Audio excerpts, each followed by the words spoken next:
বেজে উঠেছে টি-20 বিশ্বকাপের দামামা। এরই মধ্যে এই টুর্নামেন্টে অংশ নিতে যুক্তরাষ্ট্রেও পৌঁছে গেছে বাংলাদেশ ক্রিকেট দল। কয়েকদিন আগে নানা জল্পনা কল্পনার অবসান ঘটিয়ে বিশ্বকাপ স্কোয়াড ঘোষণা করে বিসিবি। এর একদিন পরই মার্কিন মুলুকের বিমান ধরার আগে ফটো সেশন সারে নাজমুল হোসেন শান্তর দল।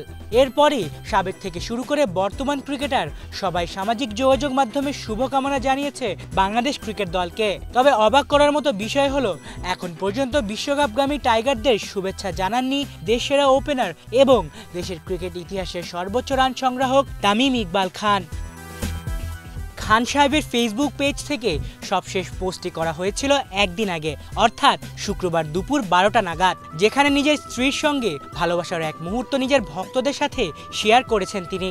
এমনকি বর্তমানে নিজের পরিবারের সঙ্গে প্যারিসে অবস্থান করছেন তিনি। অপরদিকে বিশ্বকাপগামী বাংলাদেশ দলকে শুভকামনা জানিয়েছেন দলের সুযোগ না পাওয়া ক্রিকেটাররাও। অলরাউন্ডার মোহাম্মদ সাইফুদ্দিন কিংবা মেহেদী হাসান মিরাজ উভয়ই শুভেচ্ছা বার্তা জানাতে ভুল করেননি বাংলাদেশকে। সাবেক অধিনায়ক মাশরাফি বিন মুর্তজাও শান্তদের সাহস জোগানোর মতো একটা পোস্ট করেছেন। মুশফিকুর রহিমও এদিক দিয়ে পিছিয়ে নেই।